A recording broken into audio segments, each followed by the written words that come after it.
Hello, I'm Bud McCord. I'm here in Brazil, South America. Welcome to our discussion about satisfying answers.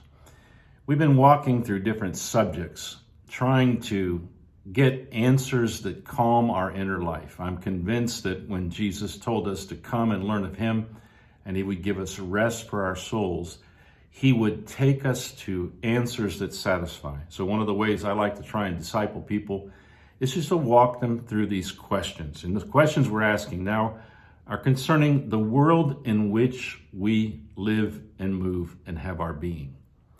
This world, this place where humanity was birthed by the will of God and in the will of God.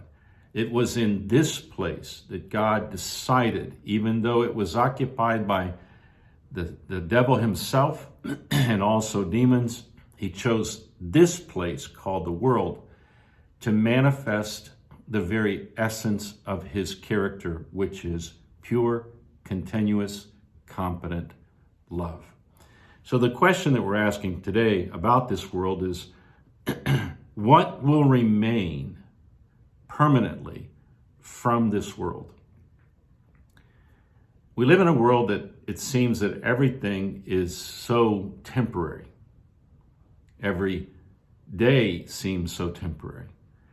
We have to go dig down into hundreds of feet of dirt and to look for cities that have been lost. Earthquakes come, like the one that just hit in the Middle East, killed over 7,000 people. We see things happening around us, and so the question that we could ask is, what will remain after this whole drama that's happening in this world comes to its final chapter? It's a philosophical thought, but it's also a biblical thought. And the answer that I like to use is this. The thing that will remain is who loved you and who did you love? Who loved you and who did you love? And for that to remain, the first part of that, who loved you, should be answered by Jesus Christ. The Father sent the Son because he didn't want us to perish, but he wanted to give us everlasting life. So he wanted us to remain. The things of the world that are temporary, they're going to pass away. But the permanent things, who loved you and who did you love? Listen to this chapter, a part of this chapter in 1 Corinthians chapter 13, where the Apostle Paul talks about love. Though I speak with the tongues of men and angels, but have not love, I have become sounding brass or a clanging cymbal. And though I have the gift of prophecy and understand all mysteries and all knowledge, and though I have all faith so that I could remove mountains, but have not love, I am nothing. And though I bestow all my goods to feed the poor, and though I give my body to be burned, but have not love, it profits me nothing. Love suffers long and is kind. Love does not envy. Love does not parade itself. It is not puffed up.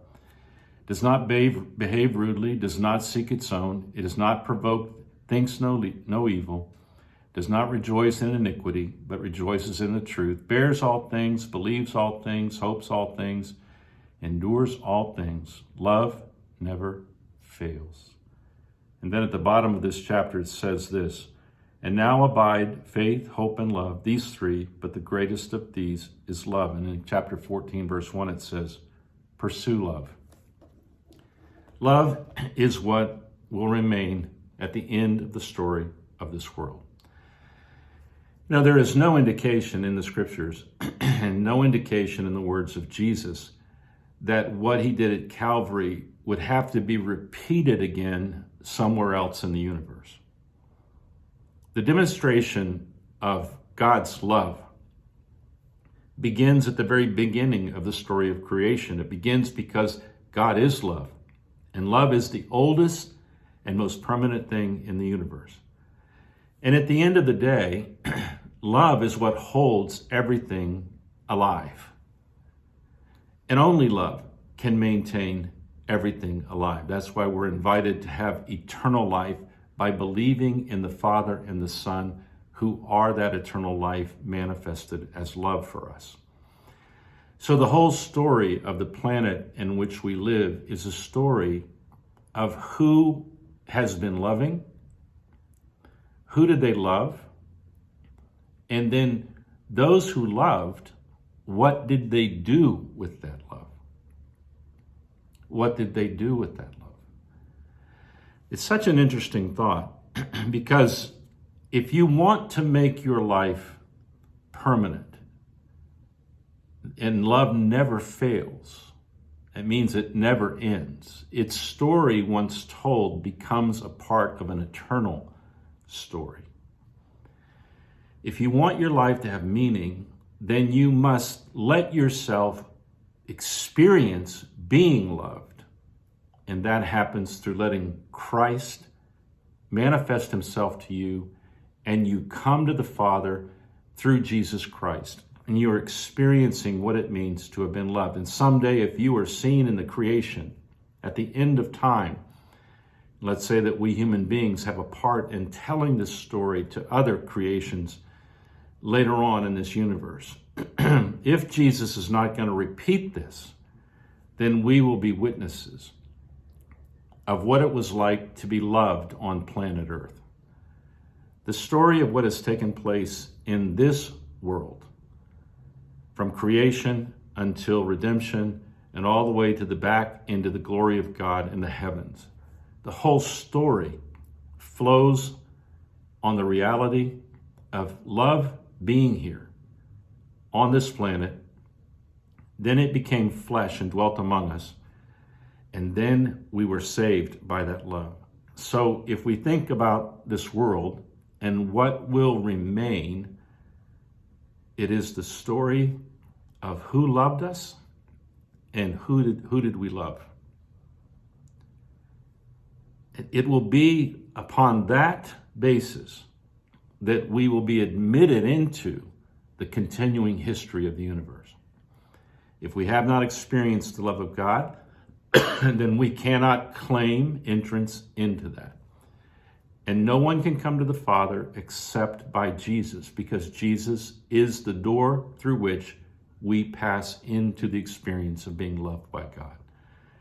Christianity is not just a better idea, it's the only way into the history of love. It's the only truth that has been made flesh and blood, and we can see love in action. So in a sense, the answer to the question, what will remain from my life or your life, or the existence of any person who's been on this planet? It will be the story of who loved us and who did we love. I think that's why Jesus says that we can't love father and mother and brothers and sisters more than him, because that is not the original love. It's important that we love our family, of course. And it's important that we even have also love for our own selves, in a sense. But we have to get our story connected to the original love. And the only way for that to happen is if we go to Jesus, because he's the only one who can take us into the presence of God, the Father's pure love. Only he can guarantee our eternal life. If you want to be a part of this eternal story of who loved you and who have you loved, then let God love you. Let him love you through Christ. He will not force that on you, but he's ready to give it to you. But then remember this, above all things, above all other things, love the people that God asks you to love. And that story of God's love flowing through you will make your story eternal. And it will remain. Who knows? Maybe someday this planet will be the place where all other types of creatures and creations of God that could come would come, like we would visit the Holy Land in Israel, or we would visit the monuments in Europe, to go see where it happened and to whom it happened and how it happened. Perhaps we will be the storytellers of our small part in this project of divine love that God chose this planet to make happen for our benefit.